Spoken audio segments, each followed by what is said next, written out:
Hello, my name is Chad Surhall, and this is my first year presentation. I applied to UF with videos, sound pieces, and collages. I will try to break down my production, progress, and proposal of these three medias. Video. I took a video art class that mostly worked with After Effects, which was a stretch for me, having avoided After Effects for years. My previous work used simple editing and no real digital effects, though this class gave me tools to work with on my future projects. It also introduced me to rotoscope animation after seeing the work of Jeff Schur. Using a projector, every other frame 12 frames per second is drawn, painted, or collaged on paper, and then photographed back into the editing bay. The end of last semester, I finished an 800-page animation called Christmas 1984. It is a sentimental moment in time, redrawn with oil pastels, using old footage of my cousins and I piling onto our grandfather over a recording of our late grandmother singing Silent Night. Silent night, holy night, all is calm, all is bright. One of two major works from last semester was Creepy Carrie, a live score performance where I took the sound away from the 1974 film Carrie, except for 4 dialogue parts, and added a musical score of my own. The film was cut at the 45th minute mark, and the second half was slowed down slightly, laid over top of the first half with 50% opacity, and played backwards. It was performed near Halloween at the Foremost Gallery.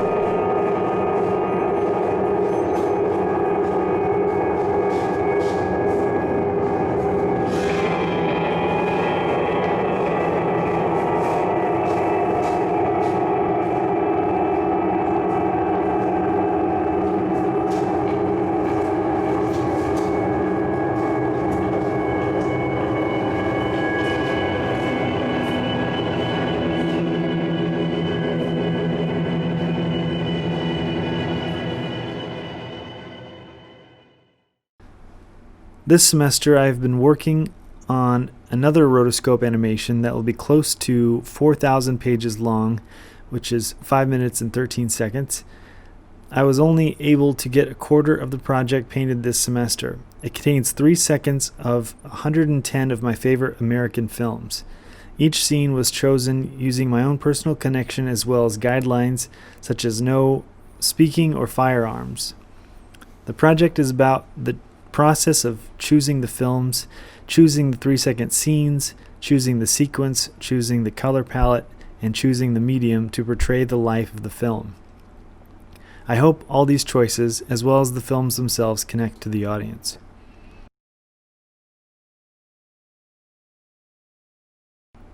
Many other video works were made but viewed as drafts and may be revisited in the next 2 years.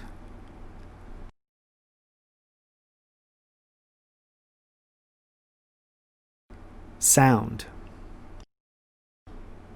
Along with the soundtrack for Creepy Carrie, last semester I recorded an ambient noise concept album about the houses of Frank Lloyd Wright called Woodside, named after a house I once stayed at in 2011. Using musical instruments, tape loops, a broken organ, and effects pedals, I pieced together a 70-minute 9-track album. This semester I purchased a 4-track cassette recorder and have recorded 40 minutes so far of instrumental music that could potentially be used for my current rotoscope animation project. I also did the sound design for an installation that was shown at this year's NCECA. Assemblage. When coming into UF, I was encouraged to expand the size of my collages and to develop collages into a series with one connecting theme. Though I had these goals in mind, I wasn't able to accomplish them until the spring semester. For my first critique, I instead rendered and painted objects from my former living room and the living room of Pee-wee's Big Adventure and arranged them in a circular form. That was not well received, and a collection of cut-out watercolored carrots, who were also 50s flight attendants, were also not well received in the first critique. I showed a series of horror-themed collages and small assemblages that I felt didn't pick up any interest or conversation either. I felt misunderstood and seriously questioned how the rest of the 3 years would go. I went back to the studio and decided to make small collages until I figured out how to connect what I do with my fellow grads. I made about 400 collages and put magnets on the back of them. I cut, sanded, and painted 4 metal sheets to display them in a landscape form for my second critique, talking about having art hung in homes on the refrigerator. I worked extra hard on my artist statement, concentrating on connecting the viewer with the images, but still didn't feel I had succeeded at that. Over Christmas break, I began expanding sizes, still using small materials, but now collaging on a large surface. In the beginning of the semester, I made 50 or so collages that were my greatest to date. With those collages, I've been mounting into large wooden surfaces. The first critique succeeded in a lot of ways, but I still had room to improve on communicating the concept of the piece. Current influences. Tim Kinsella, Captain Jazz, Joan of Arc, an artist I've admired since I was a teenager, still does performance art disguised as indie rock, and he also writes books. He came through Gainesville this year, and I picked up his newest book, Let Go and Go On and On. It's a naive biography about the actress Laurie Bird, told through her small roles in 3 films from the 1970s. It's a beautifully crafted book that blurs the line between film and real life, which I've been interested in throughout all my years of working with visual art. Kurt Svitters has been my biggest discovery and an important champion of my artistic practice. I saw his tiny piece among thousands at the Art Basel Miami in December. I was even shocked to know collages were made before the 60s. I belong to the Svitters school of thought, and I like every collage he has made. Ray Johnson continues to be one of my favorite, if not my favorite artist, capital A. I appreciate his sense of humor, his integration with cartoons, pop culture, and prints, along with his way of telling stories by dropping hints along with double meanings and inside jokes. Jeff Scher is someone I continue to revisit. I've seen everything he's done multiple times and often frame by frame. I plan to contact him once I have more of my current animation done.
Allow me to introduce myself. I'm 38. I'm quarter Lebanese, born in a Lebanese immigrant area of northern Indiana. After living my elementary years in Kentucky and West Virginia while my dad studied preaching, we moved to north central Indiana where I lived between 9 and 19, then living elsewhere in Indiana another 7 years as an adult.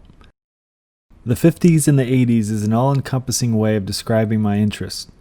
James Dean / The Smiths, Back to the Future, Twin Peaks, The Loveless, The Buddy Holly Story, The Stray Cats, and the Rockabilly Revival are things that come to mind, though my interest in this idealized concept was developed through the filter of the late 90s.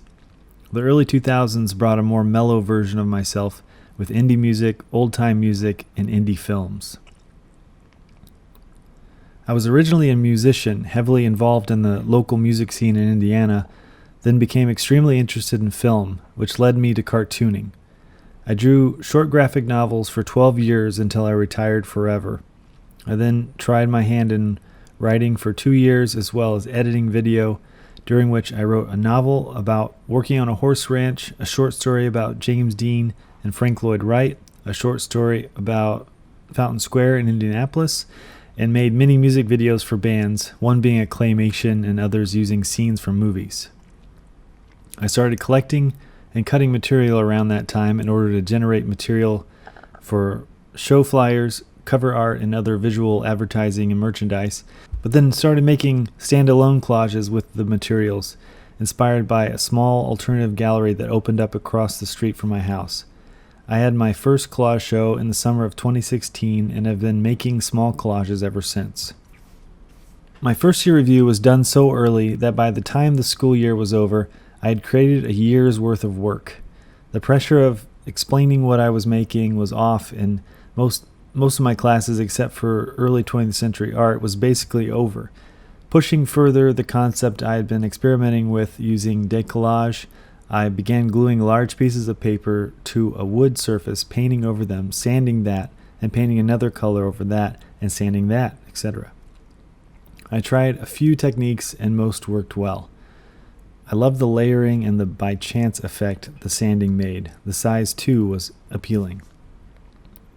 I desperately wanted to get into the Locust Project's residency for the summer, but was rejected. This caused me to collage with a vengeance for a month and a half when I got back home. So for the second half of May and all of June, I collaged 12 to 15 hours a day, 7 days a week. I started gluing paper directly to the pre-cut wood. I developed a language of collaging for this series and realized that I had always done that, but only subconsciously. 20 points for understanding the language are as follows. 1. The original environment of the object or figure is removed. 2. The text references the image. 3. The text is from a single copy of Moby Dick. 4. Words, paint, or drawing added by hand can be seen as breaking the fourth wall. 5. Parallel shapes are borders, objects, or obstructions. 6. Non-parallel shapes are rays of motion or expression, emanata. 7. Dots reveal importance, emotion, or thoughts, emanata. 8. Holes reveal a surface quality. 9. Small squares in formation should be treated as translucent solid shapes. 10. These collages are depictions of figure, landscape, or still life. 11. Gold leaf represents holiness. 12. The shards of paper and paint represent the sublime, which is a physical embodiment of a philosophical idea that happens by chance. 13. Yes, it is important to know who the figure is because it adds several layers of meaning: celebrity, context of the character, iconography, symbiotics. But this expression, gesture, clothing, print quality, how they are cut, the environment around them, and from what era they came from is equally important, and those things can be analyzed and appreciated in the context of the collage as a whole. 14. All the material is from its original source without copying, typically non-gloss, pre-digital media. 15. The materials, figures, etc., and the environment they inhabit dictate the size of the collage. 16. Sources are collected with specific intent. 17. Materials are cut with non-specific intent, stored and used later. 18. Each collage is to be read individually, though context, narratives, artistic progressions, material connections, diversity of creative exploration, etc., can be found within the group in which it was created and shown. 19. Everything is cut with scissors, not a straight blade. And 20. These collages are made by a cartoonist. I finished the series with around 500 collages and showed them in the big glass case by the office of FAC. I called it Celebration Americana and said that it was inspired by the celebration of how Americans celebrate. In July, I went to the Huntington Museum of Art, Chicago Museum of Art, the Yale Museum of Art, the Whitney, Brooklyn Museum of Art, Virginia Museum of Fine Art, and North Carolina Museum of Art. I also sailed on the ocean for the first time and spent a week on a sailboat on Block Island off the coast of Rhode Island. Spending time in these big cities, as well as time on beaches, on a rock in the ocean, put a lot of new visuals in my head to sketch and work out. When I got back, I felt that I had exhausted my creativity with collages and didn't know if I would ever want to make another. I was spending much of my studio time sketching, then drawing the sketches that I liked onto nice paper, cutting those out and collecting them. I started drawing them on wood and then cutting them out and painting them. I was also making structures that were billboard-like that incorporated the sanding pieces as well as the drawings. I worked a lot on the ongoing rotoscope animation, which at this point discouraged me that it was taking so long. I showed some of the summer collages, the billboard pieces, and the larger sanded pieces in my first critique, with an artist statement that concentrated on images of Americana. I talked a little about the decay of the past and the personal connection to particular American icons. I went to Fairmount, Indiana and caught the end of the James Dean Festival, a small town in north central Indiana that hasn't changed in 60 years, celebrating an American icon and star of the silver screen who happened to have grown up in their town during the 30s and 40s. The concept fits perfectly with my themes and my vision for what art I want to make. I gathered all the sound recordings I did that year and put together a 26-track Noisy Idaho album entitled Palimpsest, named after a word I first learned about after a studio visit with Allison Zuckerman, who was obsessed with the large red sanded piece called Bloomington. Each year since 2007, on September 30th, James Dean's death, I release a new ambient record.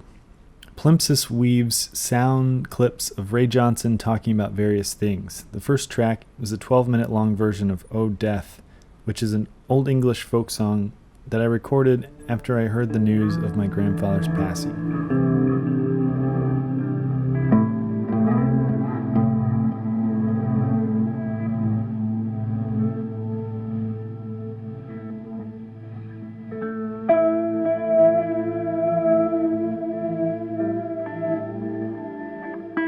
In October, I flew to a wedding in New Mexico. I never spent much time there before other than just passing through. We went hiking, went on a tram over mountains, went to Santa Fe, and went through the Georgia O'Keeffe Museum and other galleries, as well as seeing Craig T. Nelson at a coffee shop. I brought my sketchbook and captured many interesting rock formations and architecture, as well as colors and designs to add to my repertoire. When I got back, I dumped every piece of paper I ever cut and collected and threw them into a plastic tub. I then poured paint all over the paper and shook it up. I repeated the process with other colors until interesting things started happening. I dumped the paper on the ground and kicked it around, and then took each piece or clump and separated and examined them, putting them in different groups. I'd also acquired thousands of glass art history slides and had discovered that they could be pulled apart. The slide could be removed and a collage could replace it, framing the small collage. I embraced my appeal for pop art, typography, and nouveau realisme style in this strange project where I was limited to a 1-inch squared space to give an artistic expression. It freed me up to try new things and play around with what could be done with these limitations. Using my newly altered materials from what I sometimes call the paper milling with the paint and the tub process, I ended up making about 500 of these and stored them in old slide traveling cases to show for my second critique. Thinking about my interest in souvenirs and meaningful objects that contain narratives and sentiment and how to display these objects and connect them with the viewer, I came up with a video series. I gathered strange and interesting objects and placed them together to form what was to me a loose narrative. I then put on museum gloves and made a video that was like an archaeological documentation, but over the top and also poorly done at the same time. I then showed the video to a subject named Jane, a woman in her late 60s from Lexington, Kentucky, who discussed with me her perspective of the objects. I recorded the conversation and added it to the video. The first one, Collections with Jane, the Circus Mystery, went so well, I went back and did 2 more. During November, December, and January, I started making collages on wood again, using the paper that had been milled.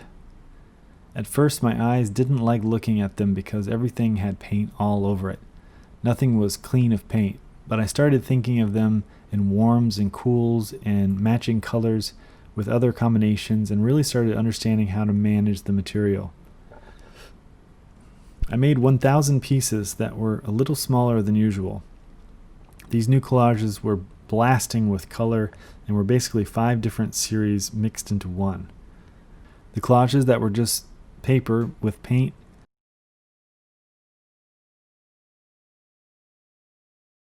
just paper with drawings,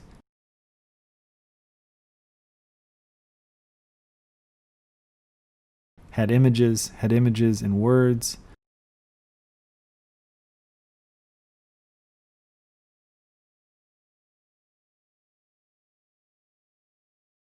or had images, words, and drawings.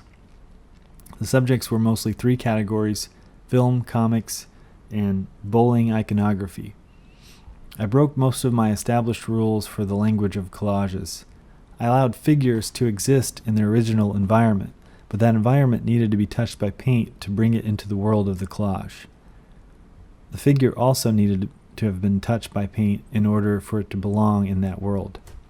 The dots, almost always in 3s, were almost always the focal point of the collage, or were used as a hefty balance of the piece. The drawings were for my sketches over the past year, and each represent something different. The shapes of the wood represent the Art Deco-like natural reserve signs in both Florida and New Mexico. I showed about half of the work for the first sculpture critique of the spring semester on the wall in 5 shapes that could be found in the collages themselves. I quit making collages for a while and started working on videos that I had started but hadn't finished over the past couple years. I finished the other 2 Collections with Jane videos. I finished another series of 3 videos that use a handmade frame blending slow motion that I quasi-invented in 2016. Each is a different clip from the film Lonesome from 1928 and uses recordings I made in 2018.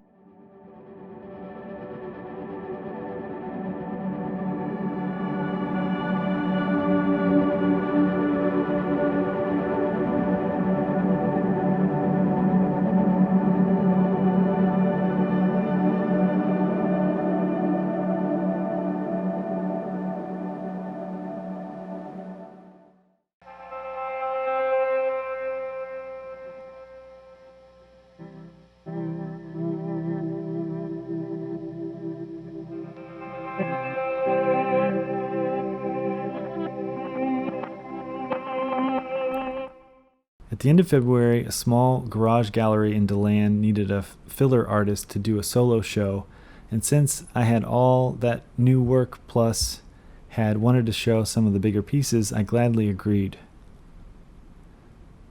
I was able to even bring a refrigerator and put collages with magnets all over it. The show was called The Best Fonda and Other Collages, after a running theme of comparing family members who were also actors.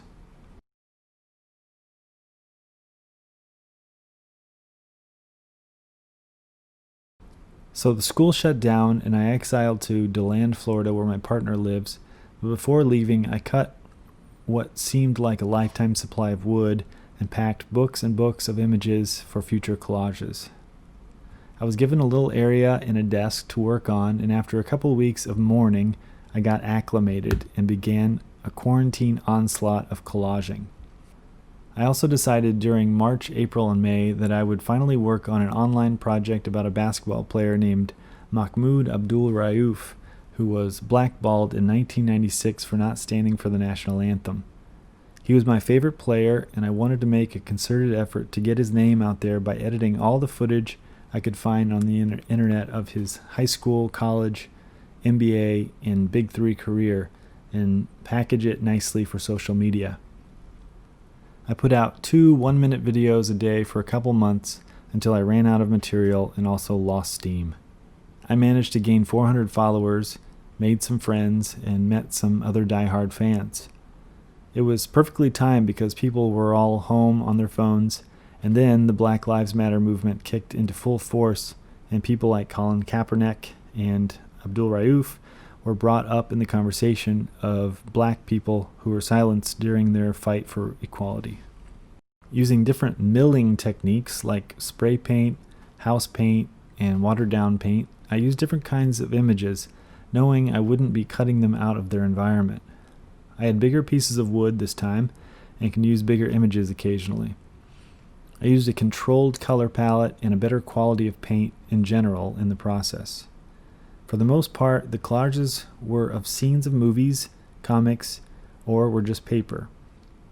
I took a few books of old movie posters and cut them up, using the letters to fill in spaces at first, but eventually using them as gibberish titles. I felt like I was making Dada movie posters. I couldn't explain it at first, I still can't really, but I didn't want the letters to spell anything. In the end, I had made 1,000 collages total. A couple days before finding out the studios were opening back up, I got the opportunity to show work at a coffee house in DeLand. I put up 250 of the first collages I did while I was there. After coming back to the studio, I contacted Anne-Marie and was able to put another 250 in the glass case on the second floor of FAC. The word scuzz keeps coming back to me. Kurt Schwitters had his Mertz. Ray Johnson had his Modicos. I'm wondering if I make scuzz. I hoped this summer I would find the questions to all my answers and hope a flawless thesis would emerge. But I feel like I'm in the same place I was in the beginning. I've had practice trying and now know what doesn't work, but it's not obvious to me how to explain why I make the work I do. My art is an expression of how I feel. It is reflective of my influences, and it continues to challenge my creative impulses, pushing the composition further. The work as a whole is process-oriented, uses layers in its construction, and is referential of other works of art. I'm embracing my love of film and taking control of it, making it my own, and forming it into an art object.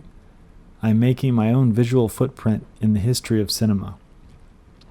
Scuzz is a redirecting of cinema. It is taking ownership of advertising and is a retelling of sequential art as scenes are altered and icons are defaced. Scuzz processes an untouchable high art into low-brow domestic object.